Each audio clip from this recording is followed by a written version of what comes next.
এই হচ্ছে AGT live 24/7। ये है AGT live 24/7। This is AGT Live 24/7। Tripura চটকল শ্রমিক ইউনিয়ন ও জুট মিল পেনশনার্স ওয়েলফেয়ার সোসাইটির যৌথ উদ্যোগে আগামী 23শে জুন 8 দফা দাবি আদায়ে গণবিক্ষোভ সহযোগে শ্রম অধিকর্তার নিকট স্মারকলিপি প্রেরণ করা হবে। আজ এক সাংবাদিক সম্মেলনে এ তথ্য জানায় কনভেনর ধনমণি সিংহ। তাছাড়া আজকের সাংবাদিক সম্মেলনে উপস্থিত ছিলেন জুট মিল পেনশনার্স অ্যাসোসিয়েশনের সভাপতি তরুণ কুমার চক্রবর্তী সহ অন্যান্যরা।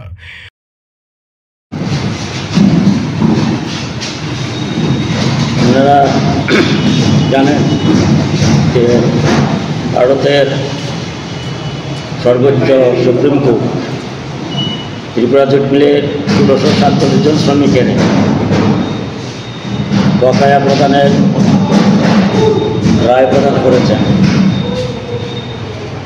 এই রায় এর আগেই হয়েছিল। আমরা আমাদের এই লড়াই আন্দোলন অনেক পূর্বে থেকে শুরু করেছিলাম।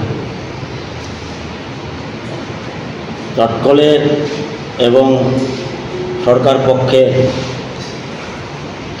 অনীহার ফলে অনেকখানি দেরি হচ্ছে এবং দেরি হয়ে চলেছে। আমরা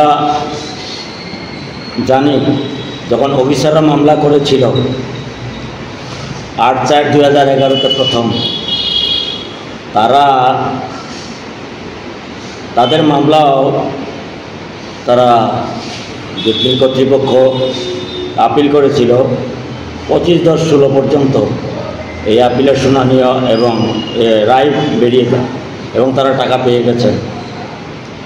তারা যখন টাকা পায়, তাদের দেনাটা পায়, চটকল শ্রমিকদেরকে বাদ দিয়েই তাদেরকে শুধু দেওয়া হয়েছে। কিন্তু রায়ে বহাল ছিল 8/4/2011 যে রায়, সেই রায়ে বলা আছে যে চটকলের সমস্ত শ্রমিক কর্মচারীরাই এই সুবিধা ভোগ করতে পারবে। যখন চটকলের শ্রমিকদেরকে দিল না, তখন আমরা চটকল শ্রমিক ইউনিয়ন এবং আরেকটা সংগঠন আমরা ত্রিপুরার যে হাইকোর্টে আমরা মামলা করি। অজয় দস্তগি সিঙ্গেল বেঞ্চ মহামান্য আদালতের 4/9/2018 রায় প্রদান করেন যে 4/9/2018 থেকে 6 মাসের মধ্যে এই টাকাটা মিটিয়ে দেওয়ার জন্য। কিন্তু জুট মিল কর্তৃপক্ষ তথা সরকার পক্ষ আবার অ্যাপিল করেন ডিভিশন বেঞ্চে। ইন্দ্রজিৎ মহান্তের ডিভিশন বেঞ্চ 21/9/2022 ইংরেজিতে পুনরায় রায় করেন যে না, তাদেরকে টাকাটা দিয়ে দিতেই হবে এবং এটা মেয়াদও ছিল 6 মাস। এরপরেও তারা সুপ্রিম কোর্টে চলে যায়। সুপ্রিম কোর্টে ডিভিশন বেঞ্চে অ্যাপিল করার পরে সুপ্রিম কোর্ট পত্রপাঠ খারিজ করে দিয়েছেন এবং তারা যে রায় দিয়েছেন 4/9/2023 ইংরেজিতে বলা হয়েছে 4 মাসের মধ্যে তাদের টাকা পয়সা দিয়ে দেওয়া হোক। এই যে দীর্ঘ সময় 6 মাস 1 বছর, পরবর্তীকালে আরও 4 মাস, এই 14 মাস। 14 মাসের পরেও তারা টাকাটা ঠিকভাবে দিতে পারে নাই। পরবর্তীকালে যখন দিতে শুরু করলো, তখন সেখানে একটা তাল বাহানা শুরু করলো যে তারা রাজ্যের আইন দপ্তরে একটা দরখাস্ত করে এবং সেখান থেকে একটা সিদ্ধান্ত বার করে নিয়ে আসেন। আইন দপ্তর এটা বলেছে যে যারা জুট মিলে যারা কর্মরত আছেন এবং যে 2টা সংগঠন মামলা করেছে তাদেরকে আগে দিয়ে দেওয়া হোক। কিন্তু সুপ্রিম কোর্টের রায় বা আমাদের হাইকোর্টের রায়ে এই কথা বলা নেই যে সবাইকেই একসঙ্গে তাদের প্রাপ্য মিটিয়ে দিতে হবে। কিন্তু তারা ল ডিপার্টমেন্টের আদেশ মূলে সরকারের শিল্প দপ্তরের সচিব থেকে একটা চিঠি বার করে আংশিকভাবে পেমেন্ট দেওয়া শুরু করেন এবং এখনও পর্যন্ত প্রায় 350 শ্রমিককে তারা আংশিকভাবে পুষ্টিবাজি করে পেমেন্ট দিয়েছেন। আমরা সেখানে বিরোধিতা করি যে এইভাবে পেমেন্টের সিদ্ধান্ত বা আদেশ সুপ্রিম কোর্ট বা হাইকোর্টের নেই, সুতরাং এইভাবে পেমেন্ট করা যাবে না। কিন্তু তারা সেই কাজটা করেছেন। এই কাজটা করতে গিয়ে তারা যে কাজটা করেছেন সেটা হচ্ছে, আইন দপ্তর থেকে চিঠিটা বেরিয়েছে এবং শিল্প দপ্তর থেকে যে চিঠিটা বেরিয়েছে তার ভিত্তিতে তারা শ্রম দপ্তরে একটা চিঠি পাঠান যে দুইটা সংগঠন যারা যারা মামলা করেছে তাদের নামের তালিকা চেয়ে তারা শ্রম দপ্তরে দরখাস্ত করে। শ্রম দপ্তর কোনভাবে দিল আমরা বুঝতে পারি নাই। শ্রম দপ্তর এই দুইটা ইউনিয়নের গঠনকালে, যখন ইউনিয়নটা গঠন হয় তখনের যে কয়জন ছিল তাদের নামের তালিকা,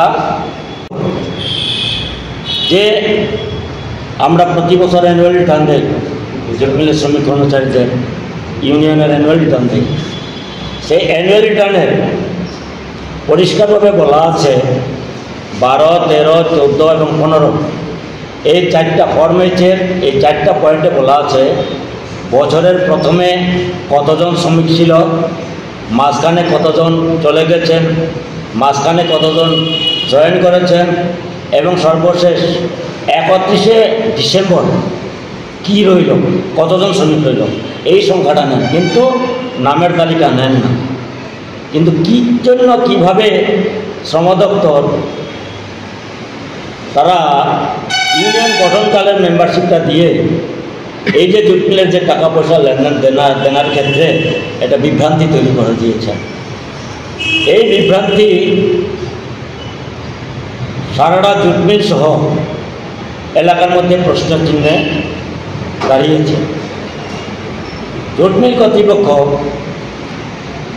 এই যে 3টা পার্সন যারা মিলে চাকরি করেন, 2টা ইউনিয়নের মেম্বার যাদের গঠনকালের যে মেম্বারশিপ, তাদের টাকাটা দিয়ে এখনও পর্যন্ত মাত্র আরও 4 থেকে 5 মাস তারা টাকা দেওয়া বন্ধ রেখেছেন। এতে শ্রমিক কর্মচারীদের মধ্যে সংশয় তৈরি হয়েছে, তাদের মনোভাবটা কী, তারা কি আরও মামলা যে নির্দেশ সেই নির্দেশ মতো টাকা দিবেন কি না দিবেন, এটা একটা সংশয় তৈরি হয়েছে। বলে আমরা শ্রম দপ্তরে বারবার যোগাযোগ করার চেষ্টা করছি, ডেপুটেশন দিয়েছি। শ্রম দপ্তরও সেইভাবে এটার জন্য এই আমাদেরকে দাবি দেওয়ার জন্য তার ভূমিকা নিচ্ছেন না। নীতিগতভাবে শ্রম দপ্তর শ্রমিক এবং মালিকের মধ্যে যদি কোনো বিরোধ ঘটে, শ্রম দপ্তরের দায়িত্ব এই বিরোধকে নিষ্পত্তি করা। কিন্তু শ্রম দপ্তরও এই ক্ষেত্রে যে একটা ভুল করেছেন, গঠনকালের শ্রমিকদের নামের তালিকা দিয়ে যে তৈরি করেছেন, এর কোনো সংশোধনী আনেন নাই। কিন্তু আমরা বারবার শ্রম দপ্তরে ডেপুটেশন দেওয়ার পরেও তারা তার জন্য কিছু করেনি। ফলে আমরা বাধ্য হয়ে শ্রম দপ্তরকে আমরা দরখাস্ত করেছি যে আমরা আপনার সঙ্গে গণ ডেপুটেশন সহ একটা গণনালিশ আমরা দাখিল করব এবং এটা আমরা সিদ্ধান্ত নিয়েছি আগামী 23শে জুন সকাল 11টা থেকে আমরা তুমুল বিক্ষোভ তৈরি করব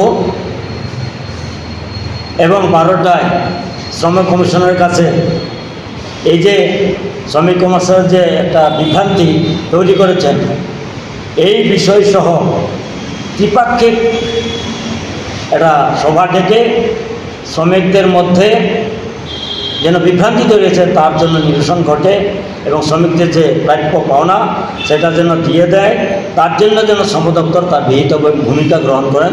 তার জন্যই আমরা আগামী 23শে জুন 2025 ইংরেজি 11টা থেকে তুমুল গণবিক্ষোভ তৈরি করব এবং ডেপুটেশনের মাধ্যমে শ্রম কমিশনারকে আমরা বাধ্য করব যে আপনি যে ভুলটা করেছেন এটাকে সংশোধন করুন এবং আপডেট শ্রমিকদের মেম্বারশিপের তালিকা জুট মিলে সরবরাহ করে জুট মিলের যে 1647 জন শ্রমিক যারা এই সুবিধাভোগী আছেন তাদের জন্য টাকাটা দিয়ে দেন।